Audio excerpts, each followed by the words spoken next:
3 weeks in advance, I believe. But these guys have just got up and they're maybe a little bit groggy, so it's totally understandable. Yeah. Don't blame them in any way whatsoever. Yeah, it looks like our map order is going to be something like Outboxer, Frost, Waystation, Merry-Go-Round. So that's our first 4 maps, and then of course, as you said, we're gonna once we get through the first several maps, we go ahead and re-choose there at the end. Yeah. I like it. I'm glad that we get to see a game on Waystation. I wonder if that's far spots how a TVT there Oh my shapes up. god. How could you ever kill somebody who has siege tanks in those long spots like that? Oh, if they get the island-based spawns, even if they don't, they'll probably try and get them anyway at some point. That's going to end up being hilarious. I can't wait to see what ends up happening. We could get a crazy super late game situation.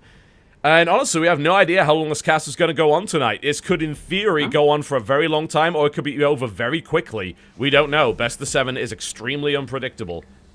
Yeah, it could be anywhere from 8 to 14 games, I guess. So it's pretty wild. It's a big range to fill in, but I think it'll be like a normal length night. I think the TVT series will be pretty long, and then of course in PvP, you're always going to have in a best of 7 like at least 2 games that are really fast cheeses, just because you have to vary your build so much in that matchup. Yeah, you definitely do. But it's going to be a great PvP as well. We talked a lot about the TVT, of course, because the first one's coming up, but it's Zest versus CJ Hero. They're both so capable in that matchup. Of course, I want to keep all of the crazy Zest stats until later on, but I think it will be a good one. I don't expect Hero to go down as easily as perhaps people are expecting, even though Zest is just on a killing streak at the moment. Hero's just that damn good in that matchup. Well, anyone that watched I Am Katowice, even though he lost in the finals kind of convincingly to SOS, some of his other PvPs were like, what? Like, no one in the world would have won this game, but you just crushed it. What just happened there? His PvP is really, I want to say second to none, but it might just be second to Zest. So if anyone can give him a run for his money, it is Hero. Yeah, I think that is very true. We're just waiting for all the observers to come in. I believe, yep, that was you with your barcode coming in, I think. Excellent. Good. Glad to see it. We got Flash already just spamming in the chat. Go, go, go, go, go, yo. I'm like, all right, okay. He wants to get at him.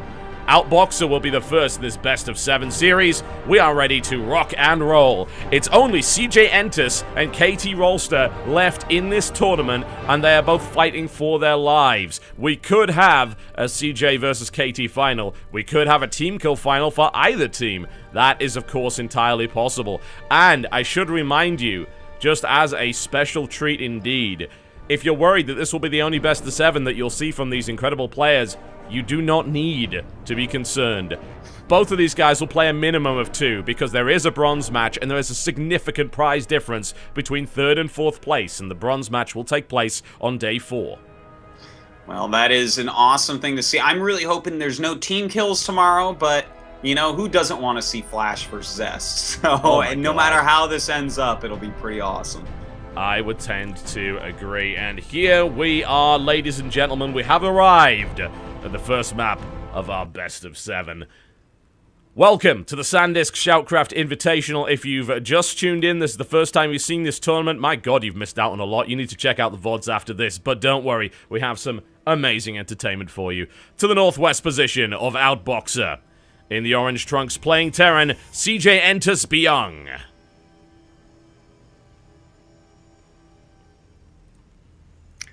And in the bottom right of our map, God himself, the most accomplished StarCraft 1 player of all time, KT Rolster Flash. Oh my. Flash's first ever best of 7 TVT. Maybe it's happened in some weird situation. I can imagine a long time ago in Brood War, alcohol being involved and a drunken bet.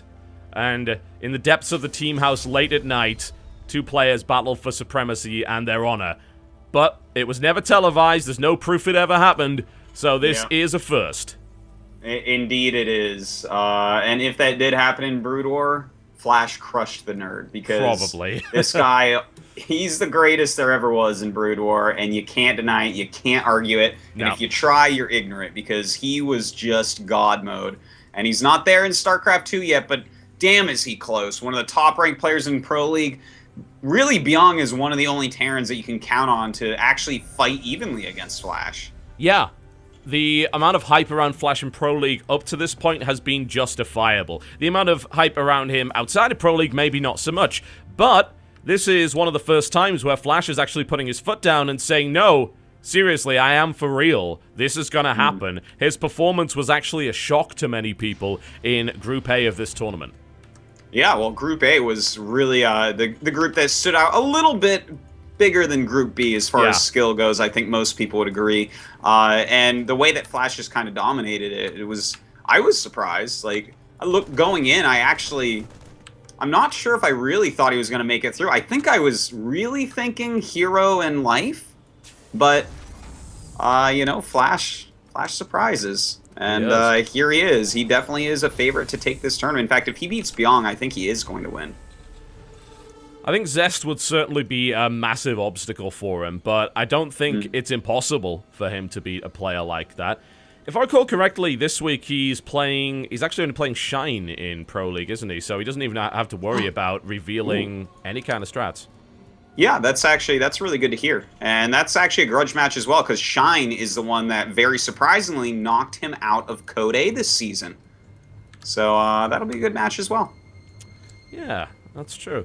It's cool that Flash can at least play without having to worry too much about the Pro League preparation for that. And there's no Zerg left in this tournament, so he's got nothing else to show, really.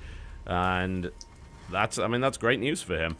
Yeah, if you're not playing a match that week and you're a Pro League guy, it's like, every week you're preparing different things, so you don't really need to hide anything. This should be like Flash going all out to win, and we saw in Group A he was going all out instead of just cheesy play or something like that. Yeah. And he's already getting into like his very standard type of macro play here, and Bbyong mirroring him as well. Yeah, I mean, we do really mean mirroring here. It is as mirrored as it gets. They start the starports at exactly the same time. Bbyong landing there. He's going to get his Hellions out slightly later just because the good old musical chairs there with the buildings took a little bit longer. But there are no differences in builds here by the looks of it, with the exception of the fact that Bbyong got his CC up just a tiny bit earlier, but it's pretty much inconsequential. Now, finally, we get to see changes. Flash putting down his second factory. Ooh, that's pretty exciting right there to be throwing down a second factory right now. A tech lab goes up on that barracks, presumably to switch with the factory. And this is kind of cool, man. Looks like it should be mech going against what looks like maybe a Hellion Harassment plus Marine drop to start from Bbyong. Yeah, and a little poke at the front there by Flash. He sees a wall of Marines. He's got to think to himself, all right, okay, I've got to prepare for something here. That's a decent number of Marines that you've got there. Set up very, very nicely, very defensively. And a Viking coming out here from Flash immediately. That's a fairly interesting choice. Oh man, I am loving this Blue Flame upgrade, Totalbiscuit. This is great. 2 factory Blue Flame Hellions. That means he's going to be using a lot of Hellions and probably Hellbats later on as well. TVT in StarCraft 1 was very Vulture-based, especially on flat maps like this, and Flash going ahead and using that style once again. All right, here we go. And Flash with a little bit of indecision as to where he wants to engage because he's got to fight both right now. The Viking coming back to engage, but Flash does not get the better end of the engagement there whatsoever. And Bbyong obliterates the army. What an effective drop here from the CJ player. And can he end it right now? He's certainly going to do a lot of damage. Yeah, he's doing a ton of damage. Look at this. Bbyong getting in here, killing off quite a few units, and even killing off some SCVs now. That was a pretty good attack from Bbyong, I have to say. But, Totalbiscuit, you called it pretty well. He was a little bit indecisive about what to attack. Did he attack the Hellions? Did he attack the Marines? And realistically, he should have been focusing down Bbyong's Hellions. Yeah, I would tend to agree with that. It was interesting to see that Flash didn't actually lose that many SCVs. It looked like he would lose a lot more than he did. But there is still an associated cost with what ended up happening, and Bbyong ends up being 8 workers ahead as a result. Both pretty much cancel out each other's armies. We're seeing Flash add on another Viking. Actually got lost in the fight there, surprisingly enough. The Marines must have shot it down. But Flash's counterattack is going to come in with Blue Flame Hellions. Bbyong prepared here with a Viking, but it's slightly out of range, and as a direct result, Flash is going in with the Blue Flame Hellions right into the mineral line. He's going to try and target down the main mineral line. He already does absolutely huge damage, but Bbyong, with great splits and engagements here, is driving away Flash's drop. 4 workers killed here by Flash. The aggression's not over. He's going to try and poke the front, but that is a wall that is not going to break anytime soon. Certainly not to Blue Flame Hellions. No. Certainly not in these numbers. But, you know, that was a good drop by Flash overall, to pick off a few SCVs, grab a couple Hellions, and he actually got out of there with everything. As long as he repairs, it all looks good. So, strong moves there by Flash, and he does have map control right now. That he does, and efficiency-wise, Flash has been doing all right. I know Bbyong's lost 20 units, and we see only 15 down for Flash. So a small resource difference, 150, but it is well, for a while anyway, it was a mirror TVT in a big way. Although we are seeing Bbyong actually go for mech as well, with a later Blue Flame upgrade, but is currently adding on 2 tanks at a time. Armory's on the way up here for Flash. So we could, of course, see Hellbats, and more to the point, we get the upgrades. Flash going for another run by Bbyong, not even remotely prepared for that, is taking significant damage, but the Hellions do come in to clean this up. How much damage was done? Significant. Another 8 workers down. Yeah, totally worth it there for Flash. Yeah. In the meantime, he's going to be getting Hellbats really soon. His armory is about to finish. His 3rd command center is about to finish. Whereas Bbyong looks like he's kind of playing a more aggressive brand of mech, right? He's just making units, continuing to produce some Vikings here, but no 3rd command center. Nope, no sign of the 3rd command center at all. And we have seen Bbyong's aggressive mech. We saw it yesterday in play against DRG, as it turned out, and it worked out very, very well. It was an exceptional style. And what scares me about Bbyong's mech is that he seems to have so many varieties of it, and he shows one kind and switches very fast. I mean, I believe against DRG he had 5 to 6 factories.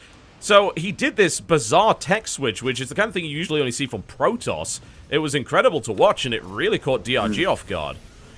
Yeah, it certainly did. Now, he's going to have to move out and do some damage here to Flash, and I think it won't be hard for him to at least make that 3rd base lift.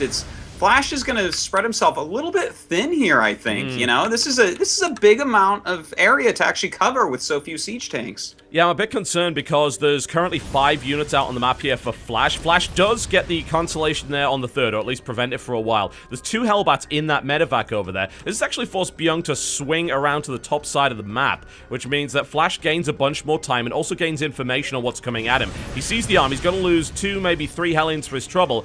Will Flash meet in the middle? No. He's going to try and set up here to do some damage. The floating factory will see the Blue Flame Hellbats, but Bbyong actually isn't reacting. Roasting time as Flash gets right into the main mineral line. So slow reactions from Bbyong, losing yet more workers. That's 20 workers killed right now, and Flash has gained the opportunity to fortify the 3rd. But here we go. Bbyong's trying to make this happen, and that's a lot of tanks. That is a ton of tanks moving forward, but tanks in siege mode are amazing defensively, as we see. Just eliminating so many of these Hellions of Bbyong, but Bbyong not done quite yet. He still has these Vikings. Will he try a land? Doesn't look like it quite yet, at least. A little bit dicey to do that, I think, because he cedes his air control in the process. And he already knows that Flash has 3 Vikings, so he only has that 2 Viking lead, and of course Flash with the defender's advantage. In the back of all of this, Flash has been dropping mineral lines, doing a little bit more damage with just a single Blue Flame Hellbat, which is really, really cool. It's not doing a huge amount, but it is forcing Bbyong to defend at home. Well, Bbyong actually has lost 31 workers so far, so that's a pretty big deal. And Flash looks like he's just going to hold his 3rd, so Flash has gotten ridiculously far ahead here and continues to harass in the main base of Bbyong. Yeah, we got harass on both sides at the moment. Finally cleaned up in Bbyong's base. It was a very slow reaction from Flash to the Blue Flame Hellions that went into his mineral line. So 15 workers have been killed there, but Bbyong's economy is devastated. He is on 35 SCVs to 60, and the siege was unsuccessful here from Bbyong. He's just given up on it. He says, I've got to pull back. I know what you're building behind this. This is not going to work out for me. I can't be caught out here. Yet another attempted piece of harassment there by Flash, shut down by Bbyong. Bbyong's in full-on defensive mode, but with that kind of worker deficit, could he possibly catch up? I don't think so. Look at the supply differential here. It's like 40 plus at the moment. Oh, yeah. Flash with medevacs that are going to be holding... Well, I guess they have siege tanks in them right now, but normally you drop Hellbats on your opponent's siege tanks. You know, I think he's going to be able to probably just break Byung's third if that's what he's going to go for. Would be a surprise to see siege tanks dropped on top of other siege tanks, though. That's something you don't expect. It's like, what's in the medevac? Well, that is quite the surprise. But Flash is moving out with a siege tank and a Hellbat in the drop down to the south of the map here. All right. I don't think I've seen many drops quite like that, but Nope. we'll see. We'll see how he does. He does have a Viking going along with it. Not sure about that either, but he's moving up the middle of the map and has a pretty sizable tank force. He does have a tank lead of 10-7 right now, and the later we get in the game, the more important the tank lead is. Flash escorting his medevac with a Viking, which is kind of cute. 2 medevacs passed at the top of the map, and it actually caused Flashes to turn around and head back towards his base, and also bring his Viking interception force out there to shut this down, and that is gone. However, there is a little bit of a Blue Flame Hellbat drop down to the 4th base here of Flash, so that's been delayed for a while. This medevac with the tank is trying to get away as best he can. Somehow, there was yet more damage being done, though. The Hellbats that were dropped into the natural killed yet more workers. Bbyong is macroing his heart out on 3 bases to try and catch up here. It's currently 50 versus 70. Bbyong with the run-by and a Blue Flame Hellion into the 3rd base, doing a little bit more. Yeah, actually killing quite a bit with that one Blue Flame Hellion. Yeah. Pretty good job there. And, you know, by the way, you know how we were thinking about that one Siege Tank, one Blue Flame drop? Yeah. The second Flash dropped out the Siege Tank, he picked it back up and left with it. I think he was just thinking he had 2 Hellbats in there, so... Yeah, kind maybe. of a funny little mistake by Flash, but not making a big difference here. He's still up by 30 supply and a base. Yes, he is, and... we're back to Hellbat drops, man. We're back to the start, but we're also back to some really cool stuff indeed, because Flash is going battle cruisers, whereas his opponent is continuing to push on the mech front with 2 more factories. Well, you know, over time, siege tanks versus siege tanks is kind of a draw, but yeah. Mech armies, the best they can do for anti-air is really Vikings. So if you do go into BCs, that's really part of the ultimate endgame. A bunch of Vikings, Ravens, and BCs. Yeah, and we've seen it at times before when we've gone for ultra late game TBT, and wow, that was a failed run by there by Bbyong as several Blue Flame Hellions are cut down, but the drop from Flash was also shut down at the natural as well. But yeah, it ends up going air versus air. You know, we all remember Boxer v Rain. No, the other Rain, the Terran Rain. That was an insane game in MLG. Yeah. But TBT does sometimes go that way, and it works. It's very, very effective. Well, that's going to be what he chooses to finish this off with. You notice there's a bunch of missile turrets being built around with these siege tanks. These siege lines are, like, not unbreakable, but pretty close to there. Notice there's kind of a mobile force for Flash in the center to go help shore up defenses anywhere he gets hit. And this is going to allow him to get into his BCs, which he's already started producing. We like that. Bbyong's response to that is to build 4 more command centers, by the way, behind this. So he's saying, all right, well, I don't have that many SCVs, so I guess we're just trying to replace them entirely. Which, you know, it does happen. There's no doubt about that. Weapon refit here, Yamato Cannon, and a second armory being added on for Flash. He wants to go with the double upgrades. This transition is now even better than it used to be because of those combo bundle upgrades that you now have for Terran.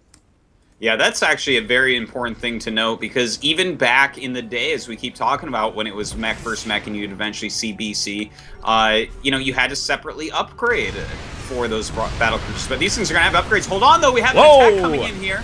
Bbyong with the Hellbat drop right behind it, and that worked pretty well. Flash with a second siege line being set up here, but the initial one did get crushed quite nicely here by Bbyong. Bbyong takes some land, and that's very important.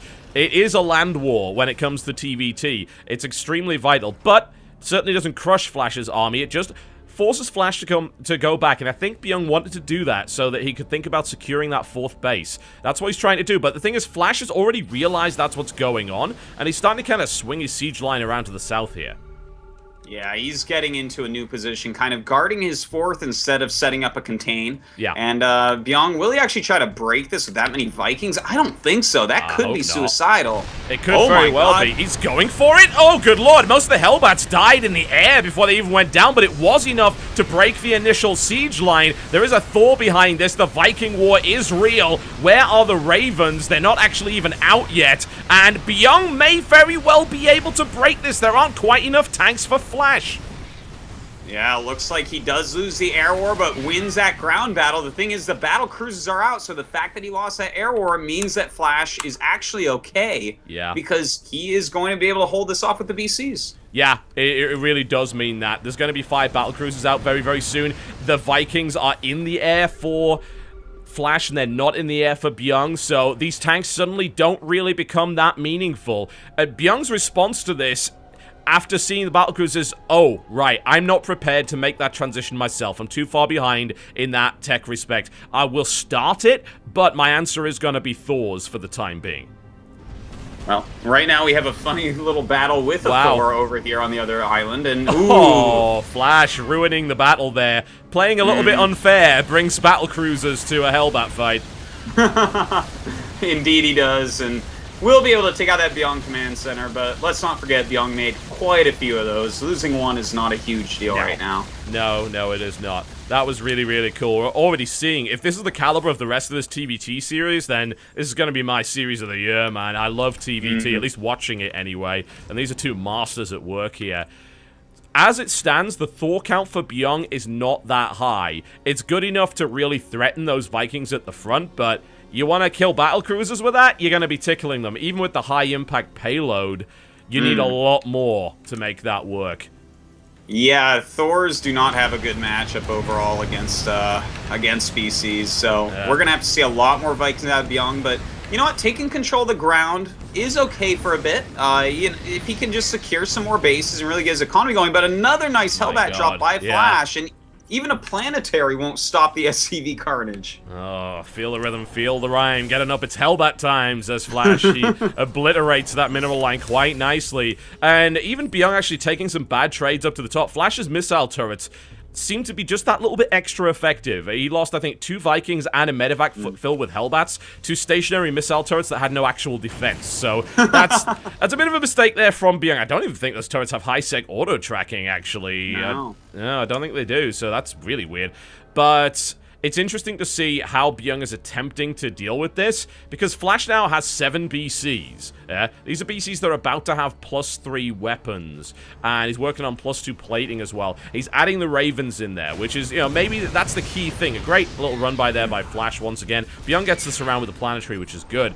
But the Ravens are key to this, because they shut those Vikings down, and they allow that air dominance to continue. Bbyong switched over to high impact. Look at that. You very rarely see a Thor do that. No, indeed not.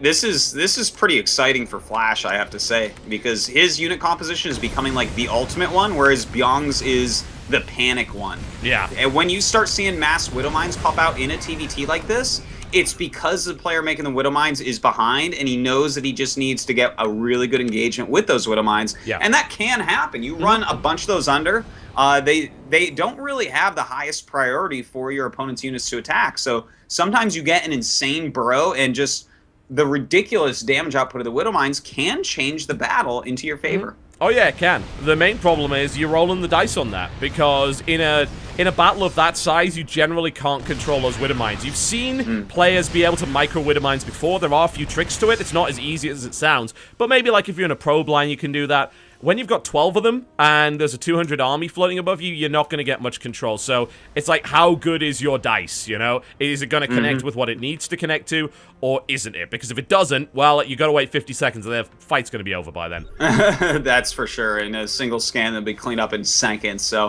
it is definitely a desperation tactic, but one that could end up working out. It could. This is such a scary Flash army, though. Look at that. Oh, my God. He's got 12 tanks, 7 BCs, 6 Ravens, 15 Vikings.